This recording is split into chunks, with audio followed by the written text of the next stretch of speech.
predicación. Entonces les voy a pedir que me acompañen. Estamos en el libro de Apocalipsis, ¿verdad? Y antes de que alguien diga, uy, qué miedo, vamos a estudiar Apocalipsis, hemos aclarado muchas cosas en el abordaje que hicimos introductorio y hemos dicho que Apocalipsis, dado a una audiencia original, en ninguna manera pudo haber provocado miedo, ¿verdad? Es un mensaje de plena esperanza y de victoria para las personas que lo están leyendo. Y antes de que usted y yo digamos, uy, qué miedo, tenemos que vincularnos con los destinatarios, los primeros destinatarios y la esperanza que ellos recibieron cuando leyeron este mensaje, ¿verdad? De manera introductoria, yo me considero una persona que soy muy malo entablando conversaciones, ¿verdad? Y llega un momento en el que yo estoy hablando con alguien y ya está ese silencio incómodo. Sí, ¿verdad? Sí, ¿cómo está todo eso, verdad? Y cuando nosotros, los que somos así, que somos un poco malos entablando conversación, nos topamos con alguien que es muy bueno entablando conversaciones, muy posiblemente le haya pasado a alguien que se vincule conmigo lo siguiente, que se topa con una persona de estas que es muy buena hablando, y hola, ¿cómo está? Viera que a mí, y al final, bueno, pero ya, ¿cómo está usted? Sentí que había acabado la conversación y recién está empezando, ¿verdad? Y usted va a responder, yo estoy bien. Todo bien, usted acaba de decir un montón de cosas, yo estoy bien. Bueno, ¿cuántas cosas se pueden decir en un saludo? Personas como yo podemos decir demasiado poco. Juan apenas está saludando y creo yo que va a decir muchísimo. Muchísimo. Nos va a introducir a mensajes elementales de todo el libro de Apocalipsis. Nos va a introducir a una percepción de Cristo específica. Nos va a remontar a textos del Antiguo Testamento cargados de esperanza. Es decir, Juan en un saludo dice mucho. Y hoy vamos a estudiar justamente esa parte.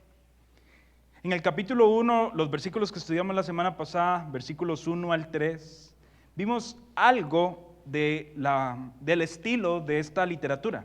El versículo 1 empieza diciendo la revelación de Jesucristo y vimos que esto nos indica que este libro es un libro con especificaciones apocalípticas. De hecho, la palabra que aparece ahí como revelación hace énfasis a Apocalipsis, ¿verdad? Y vimos también que esta porción es profética, ¿verdad? Lo vemos en esa misma porción donde dice, para manifestar a sus siervos las cosas que deben suceder pronto, y la declaró enviándola por medio de su ángel a su siervo Juan, que ha dado testimonio de la palabra de Dios, del testimonio de Jesucristo y de todas las cosas que ha visto. Bienaventurado el que lee, los que oyen las palabras de esta profecía.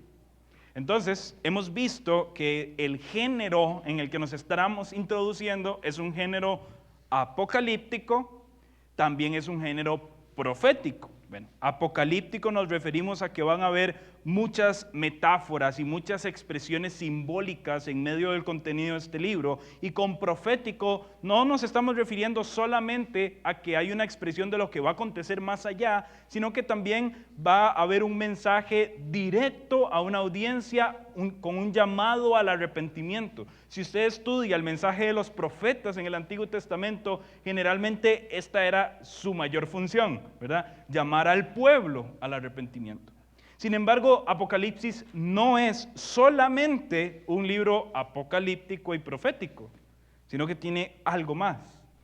Es un libro epistolar, o es una epístola. Un teólogo llamado D.A. Carson dice que Apocalipsis es un libro apocalíptico y profético esparcido de una forma epistolar, ¿sí?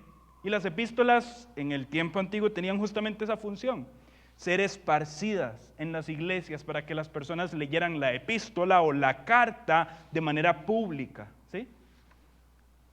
Y tenemos muchos ejemplos de las cartas del Nuevo Testamento que podemos estar seguros que fueron leídas de forma pública. Aún aquellas cartas que fueron dirigidas a individuos el contenido de la carta nos deja ver que se estaba pensando en una audiencia más grande que alguien individual. ¿Sí? Así que Apocalipsis es un libro apocalíptico, profético, esparcido de una forma epistolar. ¿Y cómo estamos seguros que esto está o se va a esparcir de una forma epistolar? Justamente por la salutación que vamos a estar leyendo, que es una característica neta de un contenido de epístola, ¿verdad? Y ya bien, antes de introducirnos a este contenido epistolar, que es el saludo, voy a pedirles que me acompañen en oración. Pidamos sabiduría al Señor para lo que vamos a estar estudiando y que Él sea quien dirija nuestro aprendizaje. Oremos. Padre bueno, gracias por permitirnos reunirnos alrededor de tu palabra. Te pedimos que nos hables y que nos ilumines a través de tu Espíritu. Señor, tú puedes inspirar a los autores de los libros de la Escritura para decir mucho en tan solo un saludo. Y hoy, estudiando ese saludo, te pido que hables mucho a nuestro corazón. Gracias por este tiempo que nos permite reunirnos como iglesia y rogamos tu sabiduría. En el nombre de Cristo Jesús, amén. Este contenido epistolar empieza en el versículo 4 y se inicia diciéndonos quién es el remitente y quiénes son los destinatarios. Versículo 4 dice, Juan, remitente. Claramente estamos afirmando que es el apóstol Juan. Hay personas que estudian este libro y pueden llegar a negar estas cuestiones. Sin embargo, creemos que hay suficientes evidencias para afirmar que el apóstol Juan es quien está escribiendo esta porción. Juan, a las 7 iglesias que están en Asia. Y si usted se va del capítulo 2 en adelante, y usted lo puede ver en los títulos que fácilmente tiene en la copia de su escritura, usted puede observar los nombres de esas ciudades. Éfeso, Esmirna, Pérgamo, Tiatira, Sardis, Filadelfia, Laodicea. Esas son las 7 iglesias. La semana pasada introdujimos esto, pero tenemos que reconocer que no solo habían 7 iglesias en Asia Menor, ¿sí? Y de hecho tenemos conocimiento de algunas otras, como Colosas, como Hierápolis. ¿Y qué pasa con ellas? ¿Verdad? ¿No se saludan o no se envían mensajes a estas iglesias? Bueno, de alguna forma también podemos observar que el número 7 ya empieza a cobrar un significado metafórico en la porción o en el libro de Apocalipsis, y el número 7 nos está empezando a indicar algo que es completo o pleno. Entonces, Juan está escribiendo a todas las iglesias de Asia, y el hecho de que enumere 7 parece estar ofreciendo en sentido metafórico que está escribiendo a todas las iglesias de la región, pero nosotros también podríamos incluirnos en este mensaje, ¿sí? A toda la iglesia, a la plenitud de la iglesia de Dios. Juan, a las 7 iglesias que están en Asia, y aquí hay un elemento muy particular de las epístolas, dice, gracia y paz a vosotras. ¿Sí? ¿Lo han leído antes? Es sumamente conocido. En algunas ocasiones se agrega la palabra gracia, misericordia y paz, pero es muy normal. El mismo Juan ya ha usado esto. Si me acompañan a la segunda carta de Juan, cuando él está saludando, dice, el anciano a la señora elegida y a sus hijos, a quienes yo amo en la verdad, y no solo yo, sino también todos los que han conocido la verdad, a causa de la verdad que permanece en nosotros y estará siempre con nosotros, sea con vosotros gracia, misericordia y paz. De Dios Padre y del Señor Jesucristo, Hijo del Padre, en verdad y amor. El mismo Juan ya lo ha utilizado. ¿Y qué decir de Pablo o de Pedro, verdad? Esto no es solamente un estilo de saludo de Juan. Estamos diciendo que las epístolas apostólicas, los apóstoles, cuando escriben las epístolas a las iglesias y a los individuos que están en esas iglesias, escriben saludando gracia y paz. Algunos se han dedicado a estudiar esta fórmula de una manera profunda y han llegado a la conclusión de que esto combina un saludo muy judío con un saludo muy gentil y de alguna forma está unificando lo que ahora llamamos iglesia, comunicando el gran efecto o el gran logro del evangelio en los creyentes, que es justamente la gracia y la paz en la cual vivimos. Y eso solo en un saludo. Gloria a Dios por eso. Amén. Dice, gracia y paz a vosotros. Ahora bien, después de Juan a las 7 iglesias que están en Asia, gracia y paz a vosotros, vamos a ver la fuente de este mensaje en este saludo. No solamente estamos viendo el remitente y los destinatarios, sino la fuente del mensaje. ¿Y de dónde proviene este mensaje? El contenido de los saludos de las epístolas tiene esta misma fórmula. Pablo a la iglesia de gracia y paz de Dios, nuestro Padre, de Cristo, etc. Bueno, ¿dónde viene la fuente? La fuente de esta gracia y paz y la fuente del mensaje en sí es la siguiente. Y quiero que me ayuden a ir enumerando, ¿sí? Primero, gracia y paz a vosotros, del que es, y que era, y que ha de venir. Luego, eso fue número 1. Número 2, y de los 7 espíritus que están delante de su trono. Y número 3, y de Jesucristo, el testigo fiel, el primogénito de los muertos y el soberano de los reyes de la tierra. Me detengo ahí. La fuente de este saludo, y no solo del saludo, sino del contenido epistolar de todo el mensaje de Apocalipsis, ¿cuál es? En términos resumidos, la fuente es Dios. El Dios trino está actuando acá. Podemos ver al Padre, al Hijo y al Espíritu como la fuente del mensaje. Empecemos con el Padre. ¿Dónde vemos al Padre aquí? Bueno, lo vemos en el que es, el que era y el que ha de venir. Tenemos que explicar esto también. Esto es, de alguna manera, tiene más sentido en la mente hebrea, porque para los judíos esto es muy normal en el concepto de Yahweh, ¿verdad? De Jehová, yo soy, o como se presenta en Éxodo, yo soy el que soy. Y de hecho, algunas de las presentaciones de Yahweh en el Antiguo Testamento y en un documento del Antiguo Testamento, al que se llama el Targum, ¿verdad? Es un documento que tradujo al arameo el Antiguo Testamento en hebreo, y muchas personas utilizaron este documento.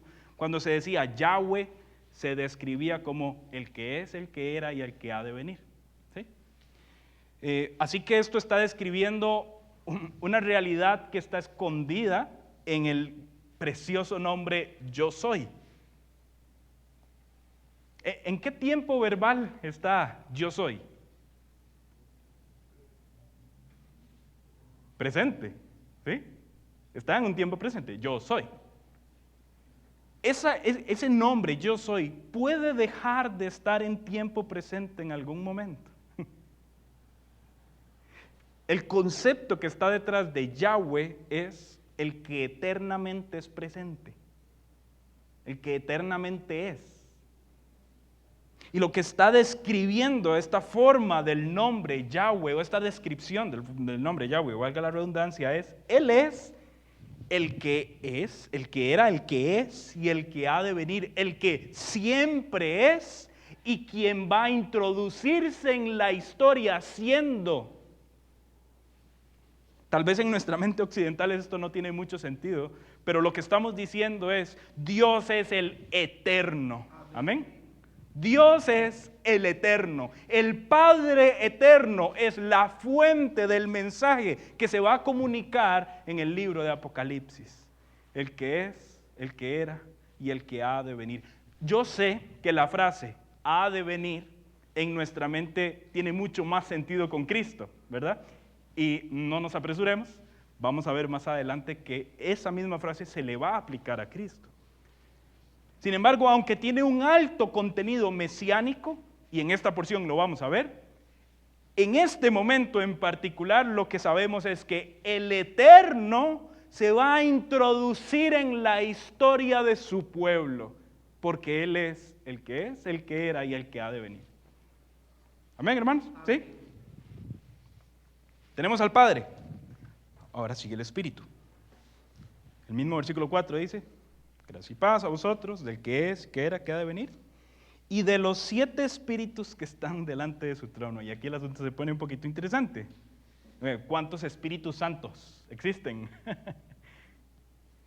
Decimos y afirmamos que Dios es uno en 3 personas. Pero bueno, aquí los números no me calzan, Henry. Aquí se mencionan 7 espíritus. Por tanto, tengo que encontrar el significado oculto de qué significan esos espíritus. No es la forma de leer Apocalipsis. No tenemos que encontrar ningún significado oculto. De hecho, sería muy extraño que en la salutación los destinatarios originales ya tuvieran que estar descifrando lo que se les escribió. Estas iglesias que están recibiendo estas cartas para su consuelo y su paz, no se les va a esconder el mensaje. Es decir, el libro de Apocalipsis es una revelación de un mensaje, no es un mensaje oculto. Las personas que lo están leyendo entienden lo que están leyendo. Por tanto, si nos ponemos en los pies de los primeros lectores, tenemos que empezar a observar qué está en la mente de Juan y de los judíos cuando escuchan los 7 espíritus. Acompáñenme un momento ahí mismo en Apocalipsis, ahora capítulo 5, versículo 6.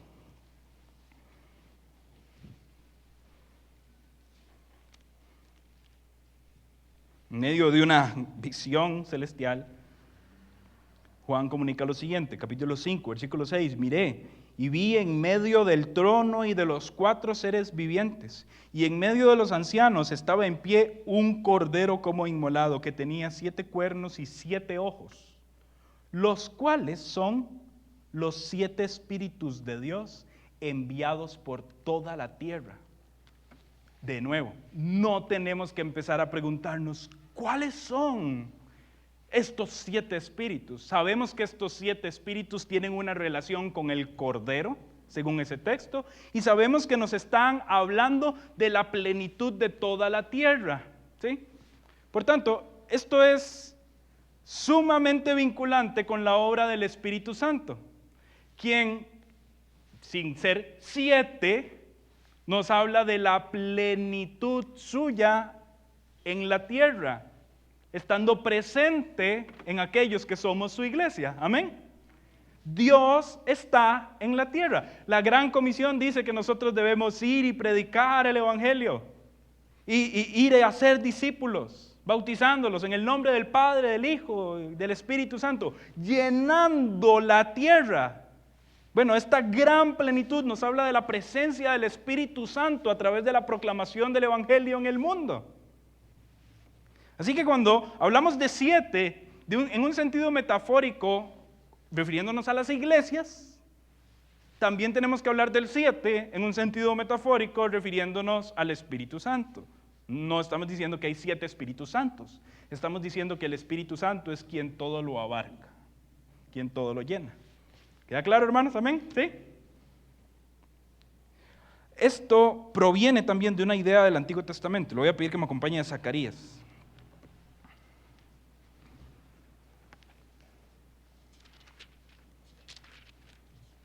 Es poco leído este libro, ¿verdad? Zacarías. Tal vez cuando lo abrimos lo vamos a desempolvar. Espero que nadie estornude por el polvo que genera. Zacarías, capítulo 4, versículo 10. Dice, voy a leer desde el versículo 8 para que tomemos el contexto un poco más amplio. Dice, vino palabra de Jehová a mí diciendo, las manos de Zorobabel echarán el cimiento de esta casa y sus manos la acabarán. Y conocerán que Jehová de los ejércitos me envió a vosotros, porque los que menospreciaron el día de las pequeñeces se alegrarán y verán la paloma en la mano de Zorobabel. Estos son los 7 ojos de Jehová que recorren toda la tierra. Y en medio de este contexto, en Zacarías se mencionan los 7 ojos de Jehová, que de alguna forma se mencionaron en Apocalipsis capítulo 5, lo acabamos de leer. Ahora, ¿cuál es el contexto más amplio y por qué se mencionan estos 7 ojos de Jehová? Bueno, vean el versículo 6. Entonces respondió y me habló diciendo, esta es palabra de Jehová a Zorobabel, que dice, no con ejército ni con fuerza, sino con mi espíritu, ha dicho Jehová de los ejércitos. Y la obra de Zorobabel que va a hacer con la fuerza del espíritu es aquella obra que es de Jehová, que es los 7 ojos de Jehová de los ejércitos que me envió a vosotros. Por tanto, la obra hecha en el poder del Espíritu. El 7 asociado con el Espíritu no está hablando de 7 espíritus diferentes. Está hablando de la plenitud de la obra del Espíritu Santo. Volvamos a Apocalipsis capítulo 1. Ya vimos que la fuente de este mensaje es primeramente Dios Padre, el que es, el que era y el que ha de venir. Segundo, los 7 espíritus que están delante de su trono. Y tercero, versículo 5.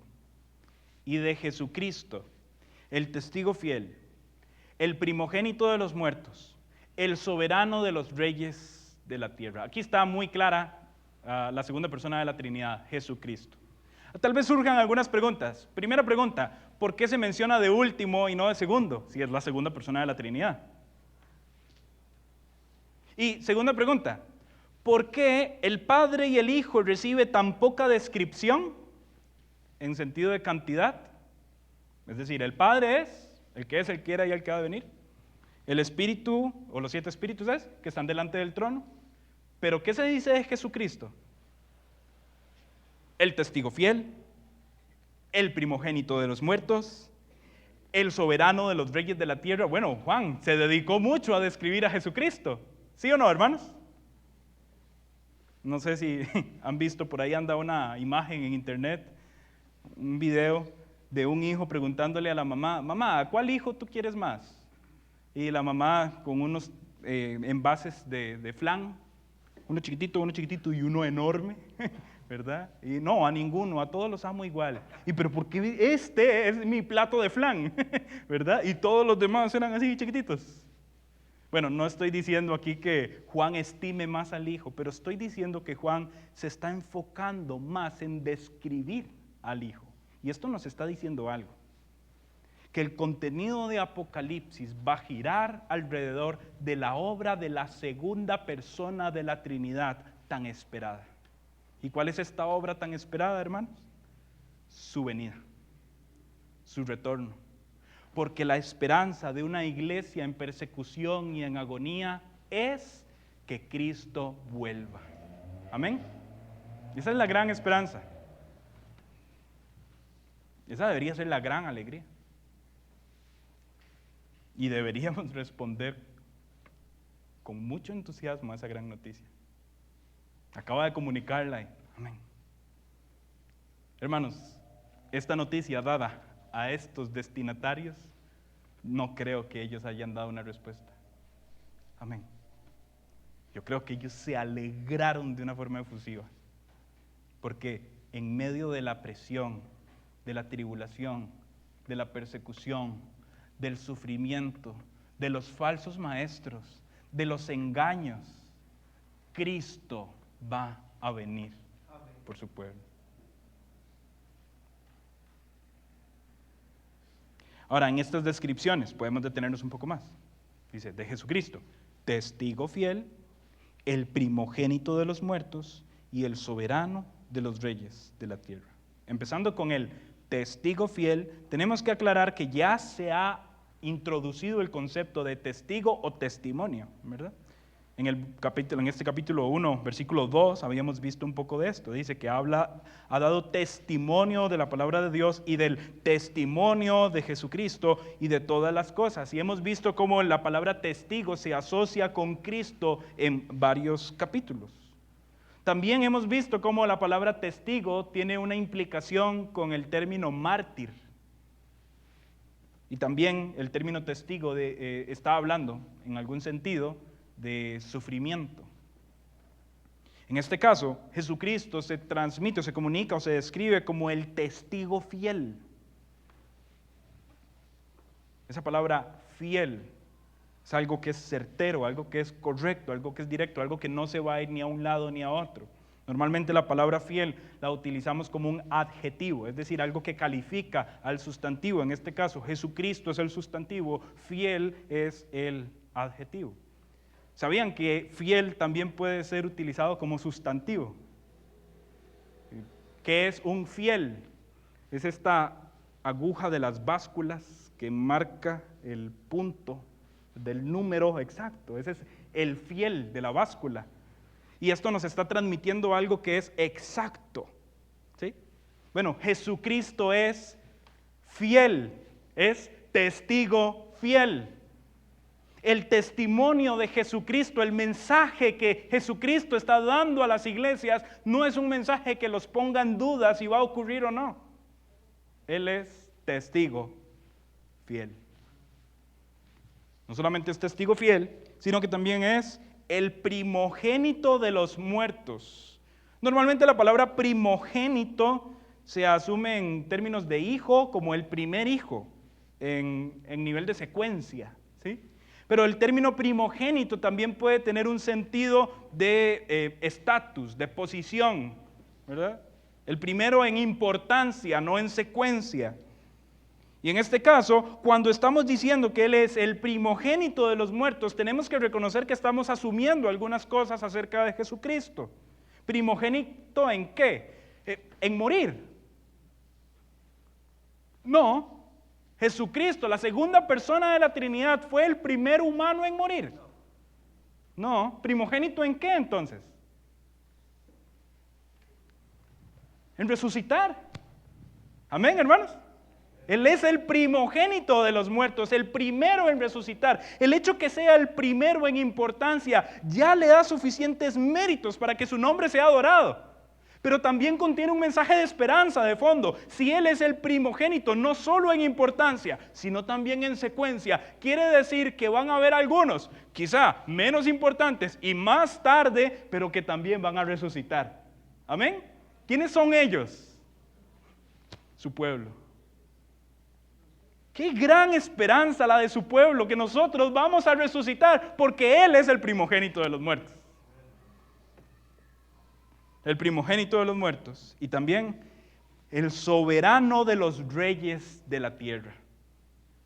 No hay ninguna autoridad sobre la tierra que sobrepase la autoridad y el dominio de Jesucristo. Estas personas están lidiando con autoridades bastante poderosas. Estas iglesias están lidiando con dominios déspotas, pero Jesucristo es el soberano de los reyes de la tierra. No hay ninguna autoridad humana que sobrepase la autoridad del Hijo de Dios. Amén, hermanos. Y esa es una gran esperanza para su pueblo también. ¿Qué tenemos acá entonces? Bueno, la fuente. Y la fuente de este mensaje es el Padre, el Hijo, el Padre, el Espíritu y el Hijo. Y el Hijo se describe como testigo fiel, primogénito de los muertos y soberano de los reyes de la tierra. Versículo 5 luego continúa y hace un cambio. Después de describir a Cristo Jesús, el apóstol Juan lo que hace es empezar una acción de adoración.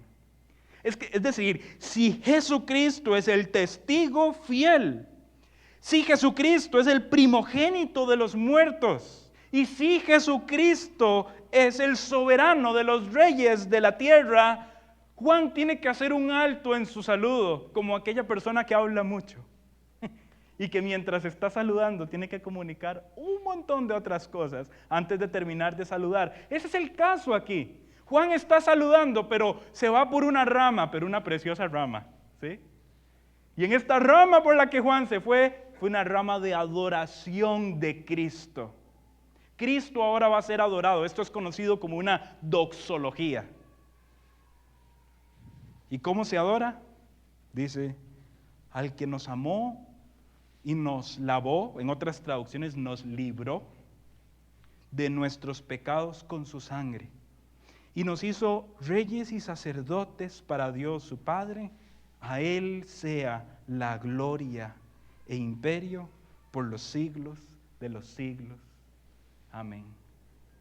Vean, Juan está pensando apropiadamente acerca de Cristo a tal punto que él tiene que detenerse y adorarlo.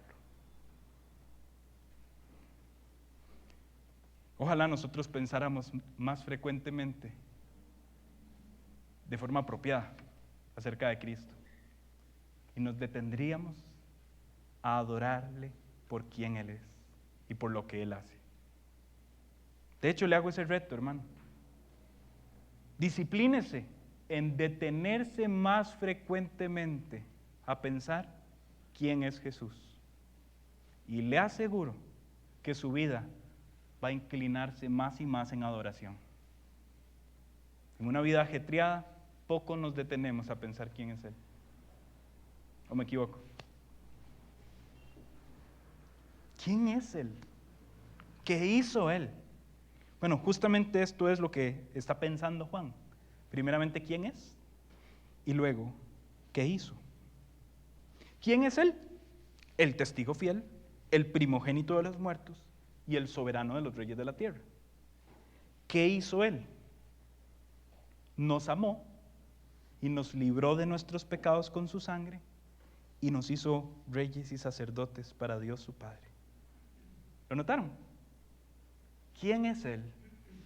¿Y qué hizo Él? Ya analizamos quién es Él. Testigo fiel, primogénito de los muertos, soberano de los reyes de la tierra. Pero detengámonos un momento en qué hizo Él. Hermanos, escuchen esto con atención. Jesucristo nos amó. ¿Amén? ¿Quién tiene mayor amor que este? ¿Y qué sigue? Que uno que da su vida por sus amigos. ¿Quién tiene mayor amor que este? Escuchen, iglesia, Jesús nos ama. ¿Amén? Eso es una gran verdad. Es una verdad que se ha mal usado en nuestro contexto moderno, que muchas personas utilizan el amor de Jesús, por ejemplo, en términos evangelísticos, y descartan el tema del arrepentimiento. Y que quizá nosotros nos podemos ver en la tendencia de pensar menos en el amor de Dios, en el amor de Jesús. Pero no caigamos en ese error. Usted y yo somos hijos de Dios y podemos estar seguros de lo siguiente: Jesús nos ama. Amén. Jesús nos ama. Bueno, aquí no está en presente, pero nosotros sabemos que eso es algo real hoy. Sin embargo, aquí está en pasado. Y dice, nos amó y nos libró de nuestros pecados. ¿Cómo? ¿Cómo expresa Jesús que nos amó y nos libró, nos lavó de nuestros pecados? El mismo texto lo dice. ¿Cómo, hermanos? Con su sangre. ¿Qué hizo Jesús con su sangre? Nos demostró que nos ama. Con su muerte, con su sacrificio. De nuevo, vuelvo al texto que acabo de citar. ¿Quién tiene mayor amor que ese? Que uno ponga su vida por nosotros. La cruz, los clavos, el sudor de sangre, el camino al Gólgota, están gritando una y otra vez que Jesús nos ama. Podemos estar seguros que Jesús nos ama. Jesús nos amó y nos lavó de nuestros pecados con su sangre. No solo eso, versículo 6, nos hizo reyes y sacerdotes para Dios, su Padre. Esto también es un concepto demasiado elevado. Con su muerte como cordero inmolado, con su muerte como sacrificio pascual, con esa muerte Él nos introdujo en todas las bendiciones de su pacto y ahora podemos disfrutar ser reyes y sacerdotes para Dios, su Padre. Un rey es una persona que tiene una posición. Así que usted y yo, no más aislados, sin posición y sin méritos. Ahora, por los méritos de Cristo, tenemos una posición. Hemos sido justificados y elevados a una posición de honor. Amén, hermano. Amén. Y un sacerdote tiene una función de comunicación con Dios, De hecho, es el representante entre la comunicación de Dios y el resto del pueblo. El pueblo dependía de un sacerdote. Sin embargo, los sacerdotes humanos morían y se requería uno y otro sacerdote. Vino Jesús, que es el excelentísimo sumo sacerdote, y ha hecho una mediación entre nosotros y el Padre que es completa, y ahora nosotros podemos entrar confiadamente al trono de la gracia. Como sacerdotes tenemos una oportunidad de comunicación con Dios. No necesitamos que nadie sea un intermediario. Cristo fue suficiente y ahora tenemos nosotros una relación con el Padre. Nos hizo reyes y sacerdotes. Repito, ¿quién es Jesús?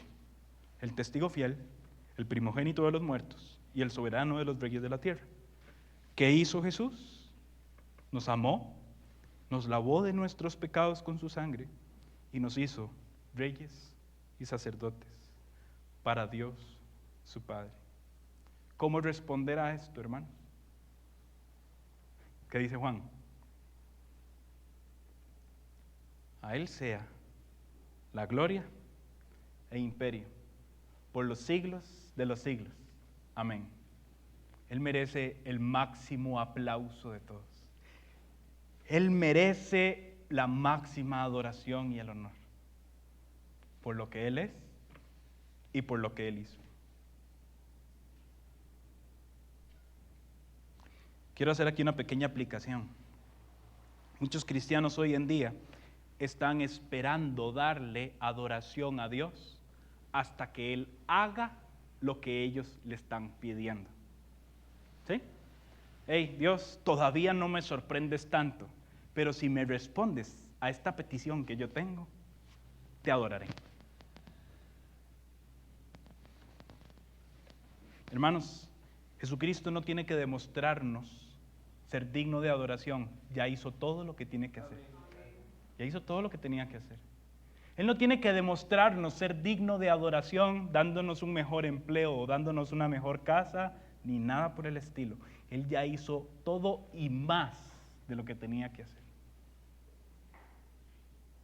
Indiferentemente de cuál sea su contexto hoy, de cuáles sean sus tribulaciones, de cuáles sean sus cargas, de cuáles sean sus luchas, recuerde, hoy ya Cristo merece por mucho toda su adoración.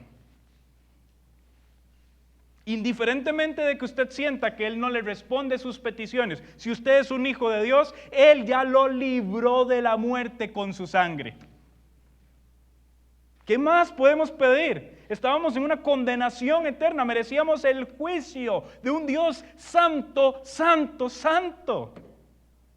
Él ya nos libró, no tiene que convencernos de que debemos adorarlo. Ver la cruz es suficiente para adorarlo todos los días de nuestra vida. ¿Qué estamos esperando para adorarlo como Él merece ser adorado? Él ya lo hizo todo. No tiene que convencernos de que merece adoración. Su sangre es suficiente evidencia de toda la adoración que Él merece recibir. La respuesta de Juan es: a Él sea gloria e imperio por los siglos de los siglos. Amén. ¿Cuántas cosas mencionó Juan acá en esta doxología? Gloria e imperio. A Él sea la gloria y el imperio. Y hay algo interesante en el libro de Apocalipsis. Cada vez más que vamos avanzando en las páginas de este libro, vamos viendo más acerca de Cristo y de quién es Él. Y por tanto, la adoración empieza a subir su intensidad. Porque cada vez más sabemos quién es Cristo. Esto nos da un mensaje de fondo. Cada vez que conocemos más y más a Cristo Jesús, más y más le adoraremos. Quiero mostrarles por qué digo esto. Capítulo 1, versículo 5 que acabamos de leer, la doxología fue, capítulo 6 que acabamos de leer, la doxología fue de dos cosas: a Él sea la gloria y el imperio. Vamos al capítulo 4, versículo 11. Hay otra doxología.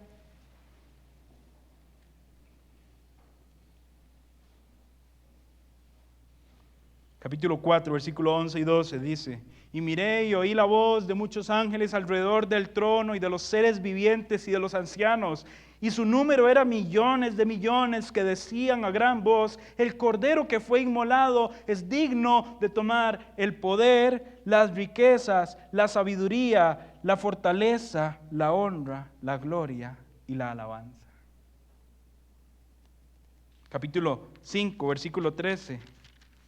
Perdón, acaba de leer capítulo 5, 13. Vamos a 4:11. 4:11, me disculpan ahí. 4:11 dice: Señor, digno eres de recibir la gloria, la honra y el poder, porque tú creaste todas las cosas por tu voluntad. 4:11. ¿Cuántas cosas se mencionan ahí?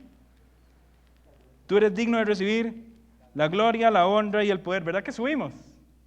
Y ahora, el que leí anteriormente, 5:13, véalo conmigo.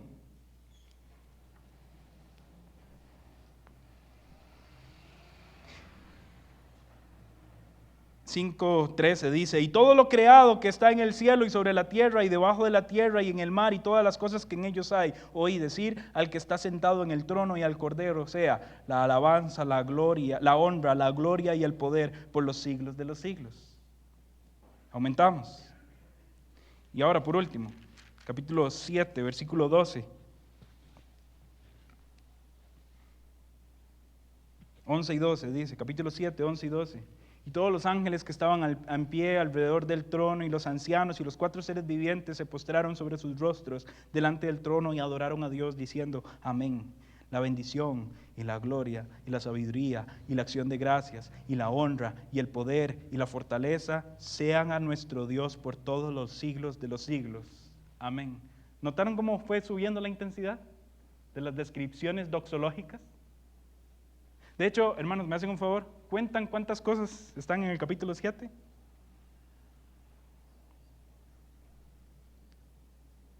La bendición, la gloria, la sabiduría, la acción de gracias, la honra y el poder y la fortaleza sean a nuestro Dios por los siglos de los siglos. La plenitud de la adoración está subiendo más y más, entre más y más Cristo está siendo revelado. Amén, hermanos. ¿Sí? Cuando usted sienta que su adoración es insuficiente, quiero decirle algo, es cierto. Es cierto. Aquí en esta tierra no podemos adorar lo suficiente a Jesucristo por lo que Él es y por lo que Él hace. Pero va a llegar un momento donde las gargantas y los corazones y las mentes de los hijos de Dios van a adorar plenamente al Hijo por lo que Él es y por lo que Él hizo por ellos. Amén. Yo espero llegar a adorarlo así. Yo creo que allá, sea como sea que sea esa experiencia, no va a haber nadie desconcentrado en la adoración. No va a haber nadie pensando en otra cosa. No va a haber nadie luchando con sus pensamientos y decir: no, Dios, tengo que adorarte a ti. Yo creo que todas las mentes, los corazones, las gargantas y las manos van a estar plenamente conectadas con la adoración del único que merece adoración. Amén. Si eso es lo que va a llegar a pasar, ¿por qué no esforzarnos en disfrutarlo hoy? Es decir, si eso es lo mejor de lo mejor, ¿por qué no esforzarnos y crecer en nuestra adoración al Hijo ya? Mi reto en esta aplicación es: adore más y más a Cristo. Esto no son solo cantos, yo creo que ya todos estamos conscientes de ello. Es toda una vida postrada. ¿Está satisfecho usted con la adoración que le da al Hijo? Yo no. Yo puedo dar más y más adoración por lo que Él es y por lo que Él hizo. Hermanos, hagámoslo. Adoremos a Dios, porque la gran esperanza de todo esto es: podemos adorar a Dios. Amén. Antes no podíamos, éramos ajenos a eso.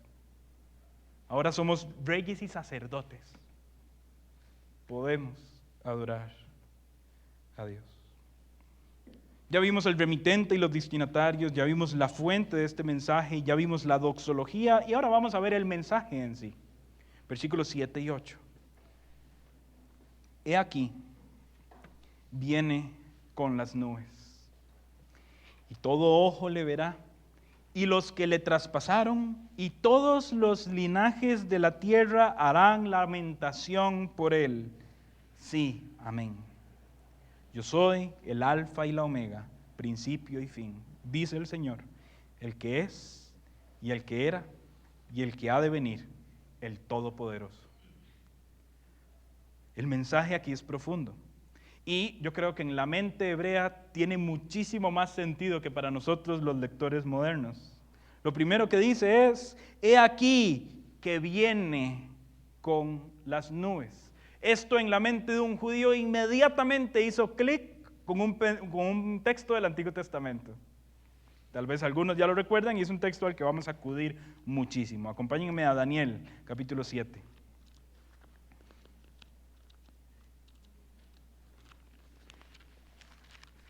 Daniel, capítulo 7.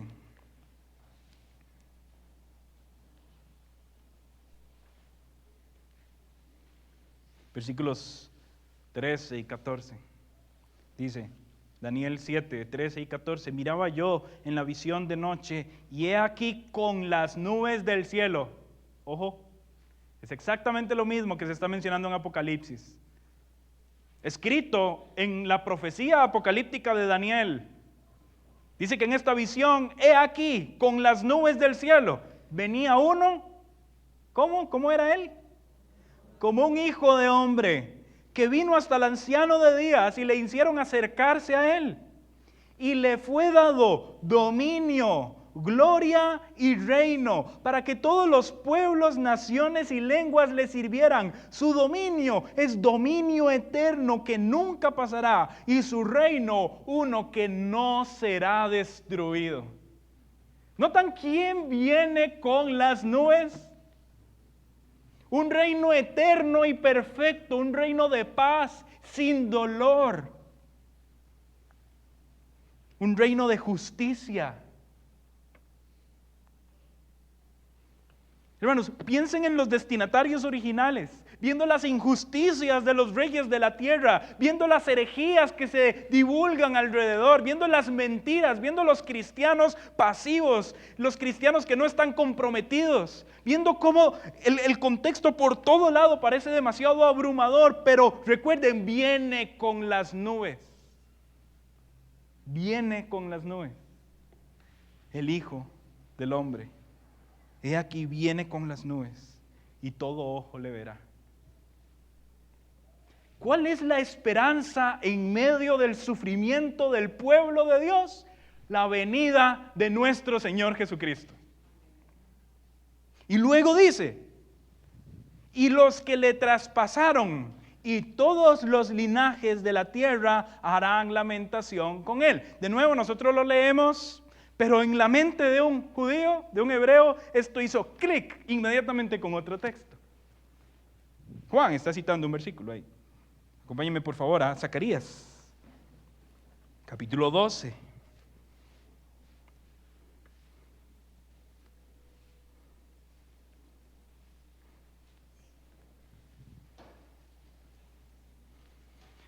Hermanos, este texto es precioso y espero que podamos captar la idea profunda de lo que se está diciendo acá. Zacarías capítulo 12, versículo 8 en adelante, dicen, aquel día, escuchen hermanos, Jehová defenderá al morador de Jerusalén. El que entre ellos fuere débil, en aquel tiempo será como David. Y la casa de David como Dios, como el ángel de Jehová delante de ellos. Y en aquel día yo procuraré destruir a las naciones que vinieren contra Jerusalén. Y derramaré sobre la casa de David y sobre los moradores de Jerusalén espíritu de gracia y de oración. Y me mirarán a mí, a quien traspasaron, y llorarán como se llora por un hijo unigénito, afligiéndose por él como quien se aflige por el primogénito. Notaron a los que lo traspasaron. ¿Notaron la referencia? Dice, y sobre los moradores de Jerusalén, espíritu de gracia y oración, y mirarán a mí, a quien traspasaron, y llorarán como se llora por un hijo unigénito, afligiéndose por él, como quien se aflige por el primogénito. Este texto de Zacarías está diciendo que va a venir un momento especial donde el pueblo de Dios va a ser fortalecido con una fuerza nunca antes vista. Esta fuerza se describe que el débil va a ser como David y la casa de David como Dios. Es una fuerza, es un valor, es un vigor, es un fortalecimiento para el pueblo de Dios. Va a venir en las nubes y aquellos que lo traspasaron van a llorar. Este mismo texto Juan lo utiliza en el relato de la crucifixión. Perdón que esté haciéndolos buscar tantas citas, pero creo que es importante. Juan capítulo 19. Juan capítulo 19.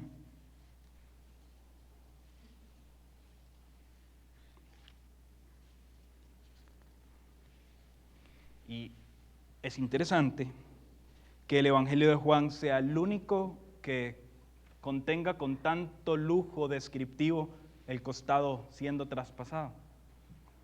En el Evangelio de Marcos vemos a un romano diciendo, wow, verdaderamente este era el Hijo de Dios, pero no tenemos con lujo de detalle lo que pasó con su costado. Solo el Evangelio de Juan lo menciona. Versículo 32 dice, vinieron pues los soldados, quebraron las piernas al primero y asimismo al otro que había sido crucificado con él, mas cuando llegaron a Jesús, como le vieron ya muerto, no le quebraron las piernas. Pero uno de los soldados le abrió el costado con una lanza y al instante salió sangre y agua. Y el que lo vio da testimonio. ¿Notan a Juan aquí? El que lo vio da testimonio. Y su testimonio es verdadero. Y él sabe que dice verdad para que vosotros también creáis. ¿Por qué Juan hace esta interpolación en el relato? Versículo 36. Porque estas cosas sucedieron para que se cumpliese la escritura. No será quebrado hueso suyo. Y también otra escritura dice, mirarán al que traspasaron. ¿Saben quién es la esperanza del pueblo de Dios? El Jesús que fue traspasado. En Él está la fuerza de su pueblo. El pueblo de Dios será como David. El débil será como David. Y la casa de David será como Dios. Si volvemos con esto en mente a Apocalipsis capítulo 1, cobra bastante sentido. Donde dice, he aquí viene con las nubes. ¿Quién? El Hijo del Hombre, a quien se le va a dar todo poder y dominio, el que va a reinar, un reino de justicia, un reino eterno. Y todo ojo lo verá. Y los que lo traspasaron, ¿quién viene? El Hijo del Hombre, el traspasado. Es decir, el que da fuerza al débil, en quien el pueblo débil puede ser tan fuerte. Ahí viene. Y los que lo traspasaron y todos los linajes de la tierra harán lamentación por él. En su venida va a haber llanto, llanto de alegría para aquellos que se han arrepentido y han visto en el traspasado su esperanza, pero llantos de dolor para aquellos que le traspasaron, que le rechazaron, que le niegan. Y termina diciendo ese versículo Juan, sí, amén. Versículo 8, yo soy el alfa y la omega, principio y fin, dice el Señor, el que es, el que era y el que ha de venir, el Todopoderoso. Aquí esta porción termina con algo interesante también. Número 1, Jesús ahora se describe a sí mismo. Ahí dice, yo soy el alfa y el omega, dice el Señor. ¿Cómo se describe? Como el alfa y omega, el principio y el fin. ¿Cómo podemos capturar esta idea en una sola palabra? ¿Cómo se describe Jesús? Eterno. Eterno. ¿Quién se había descrito como el eterno al principio de esta porción? El Padre, ¿verdad? Gracia y paz a vosotros del que es y era y ha de venir.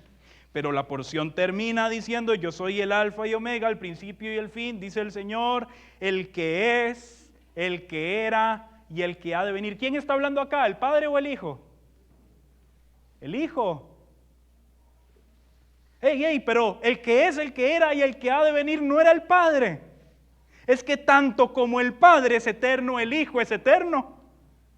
Vean, Dios viene en Cristo Jesús, interviene en la historia de la humanidad y va a traer un reino eterno, va a traer justicia eterna, va a traer limpieza eterna, va a traer esperanza eterna. ¿Por qué? Porque Jesús es eterno.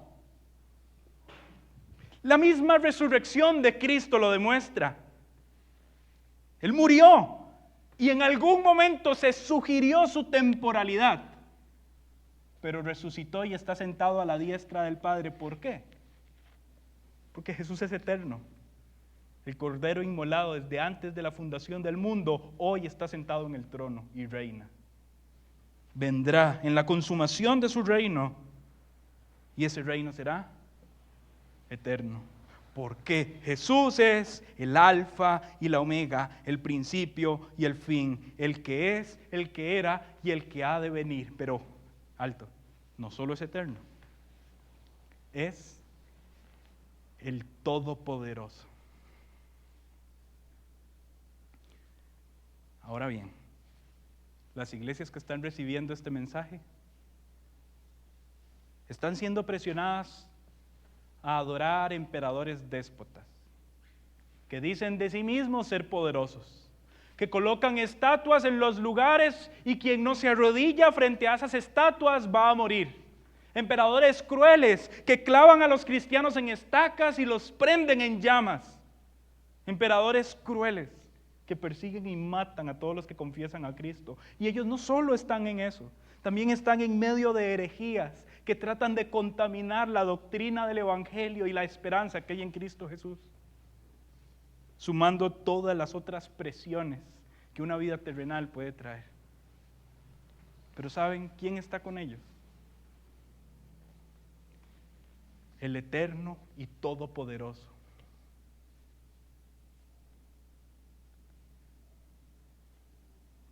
¿Quién está con su pueblo? El eterno y el todopoderoso Dios.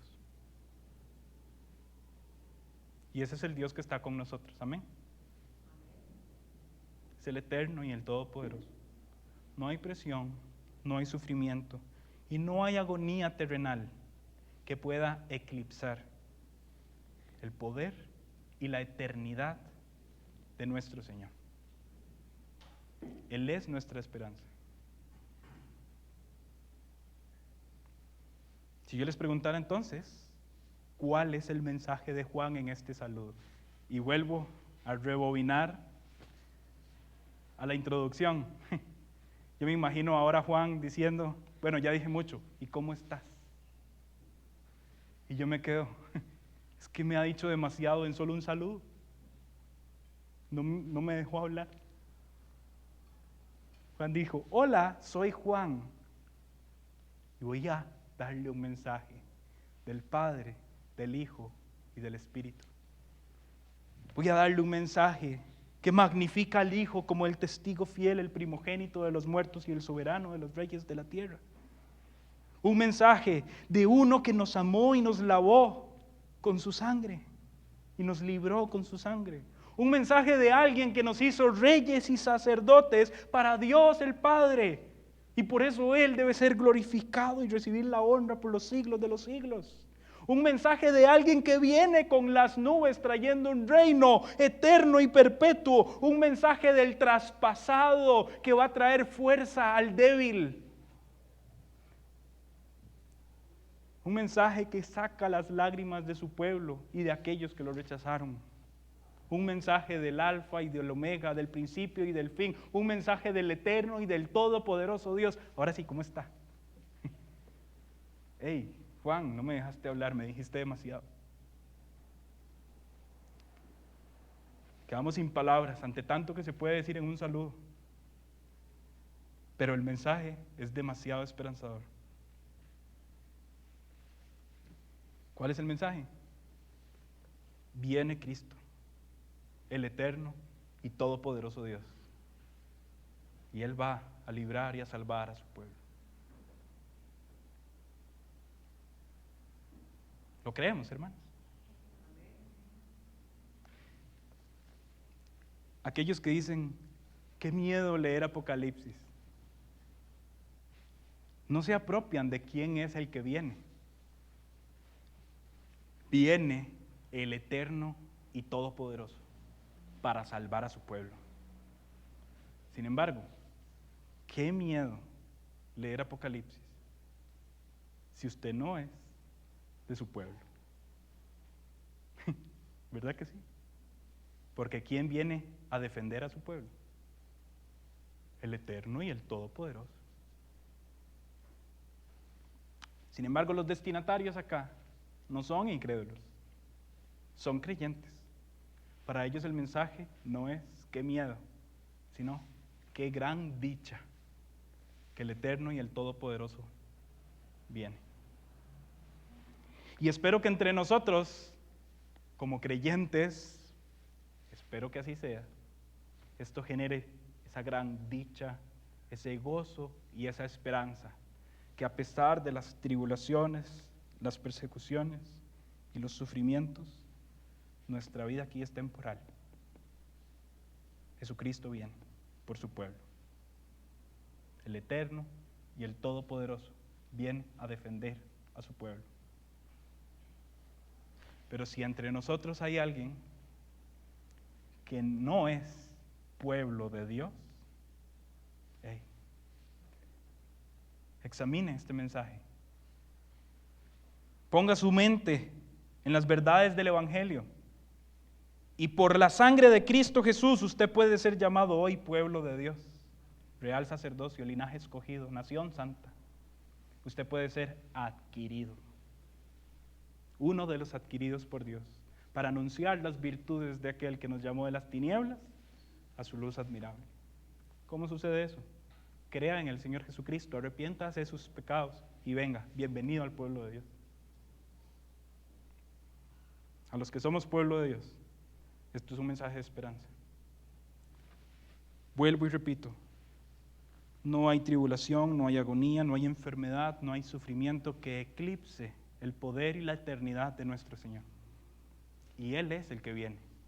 Él es la esperanza de su pueblo. Él es nuestra esperanza. Esta vida acabará. Todo esto es pasajero. Estas tribulaciones son momentáneas. Viene con las nubes el traspasado, el que da fuerza al débil. Viene con las nubes el que va a instaurar un reino eterno, perpetuo, y lo va a consumar. Él viene. Así que, hermanos, tranquilos, tranquilos. Qué bonito es salir así de la iglesia. Voy a salir y enfrentarme a un montón de presiones. Voy a luchar contra el pecado, voy a luchar contra la tentación, voy a luchar contra la enfermedad, voy a luchar contra la persecución, voy a enfrentarme a las burlas, voy a enfrentarme al rechazo. Todo porque soy cristiano. Tranquilo. Viene con las nubes el traspasado, el eterno y todopoderoso. Se va a involucrar en la historia de su pueblo, consumando la esperanza de nuestra historia. Amén, hermanos. Así que Cristo es nuestra esperanza y esperamos su venida. Incline su cabeza, por favor, cierre sus ojos.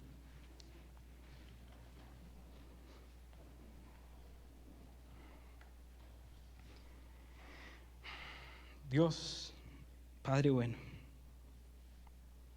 Padre eterno y todopoderoso, que has enviado al Hijo eterno y todopoderoso, quien ha muerto por nuestros pecados, ha sido sepultado y ha resucitado. Padre, con quien tenemos comunión a través del Espíritu que lo llena todo y que nos llena a nosotros. Al igual que Juan, nuestras palabras el día de hoy deberían ser de adoración. Padre, nuestra adoración, nuestra gloria, nuestra honra, nuestra alabanza se derrama delante de tu presencia.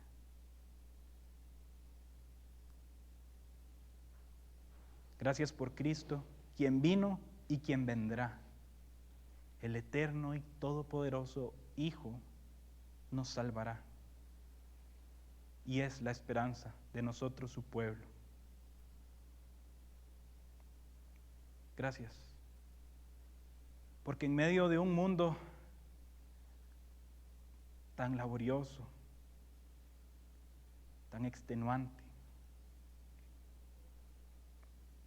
tú eres nuestra esperanza. Como veíamos hoy temprano, podemos vivir nuestra vida con nuestros ojos puestos en lo celestial, con la mira puesta en lo celestial, buscando las cosas de arriba, pensando en las cosas de arriba, porque eres tú nuestra esperanza.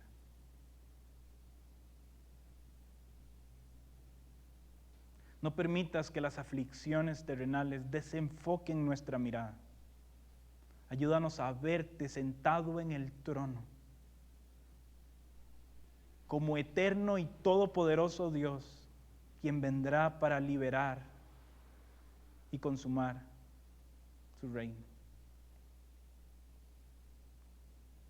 Señor, tú conoces los corazones, las vidas y las situaciones de cada uno de los que están acá.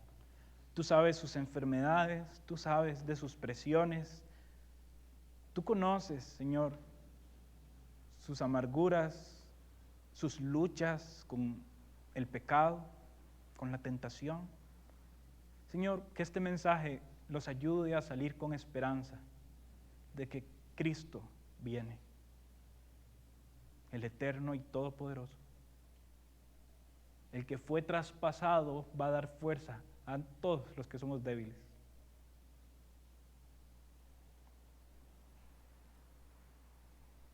Dios, ayúdanos a descansar en la esperanza del regreso de Cristo.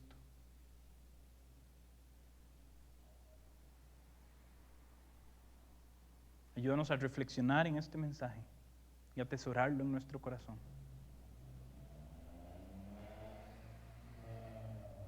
No permitas que nos concentremos en las sombras de la tribulación y de la agonía, desenfocándonos del sol de la esperanza del regreso de Cristo. Y gracias por dejarnos un libro como Apocalipsis. Y gracias por permitirnos interpretarlo de acuerdo a como tú quieres que sea leído. Glorifícate en la exposición de tu palabra y ayúdanos a meditar más y más en ella, para verte más y más y adorarte más y más. Gracias, Señor. Gracias por este tiempo. Gracias por una iglesia atenta y dispuesta a escuchar tu palabra, y glorifícate en los resultados de tu palabra en el corazón de tu pueblo. Gracias, Señor. Oramos, te alabamos y pedimos que nos lleves con bien a nuestros hogares también, en el nombre de Cristo Jesús. Amén.